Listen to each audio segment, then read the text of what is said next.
My twin sister Brooke drained my savings, racked up debt in my name, left smug post-its like trophies, then showed up with a lawyer saying I owed her. So I pulled an Uno reverse that got her charged with felony identity theft and banned from our entire family. When we were 7, I picked the blue crayon, and Brooke grabbed it from my hand with a smirk. "You always pick boring colors," she said. Our teacher blamed me for the argument. I remember swallowing the shame, pretending it didn't sting. At home, she flaunted her drawing while mine got tossed aside.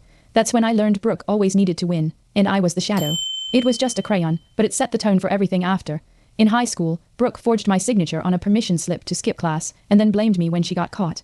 Her apologetic tears fooled the principal. I got detention, she walked free. At dinner, Mom said, "Brooke's just impulsive. You're the responsible one."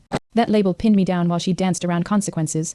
I held my breath, biting my tongue. That night, she whispered, "You're better at taking the fall." I didn't realize it was a warning. At college, my debit card declined at the bookstore. Confused, I checked my balance empty. I froze. Transactions from nail salons, online boutiques, even a hotel. Brooke's smug selfies at those places popped up on her story. I confronted her. She laughed. "We share everything, remember?" That sick grin made my skin crawl. I filed a fraud report, but the bank hesitated. Same last name, same birth date. I started wondering, what else had she taken without me noticing? A week later, campus security called me in. My ID had been found after a theft in the science lab. Except I never lost it. Brooke had borrowed it for fun, apparently using it to access restricted areas. The officer raised an eyebrow. "You have a twin, right?" That moment chilled me. She wasn't just stealing money. She was stealing my identity. I texted her, furious. She replied with a winking emoji. That smug digital shrug nearly broke me. During a family dinner, Dad joked about my hotel expenses showing up on his credit card. My stomach dropped. Brooke had used my name and his info. When I protested, she gasped dramatically, "You think I'd do that to you?" Mom immediately scolded me for being accusatory.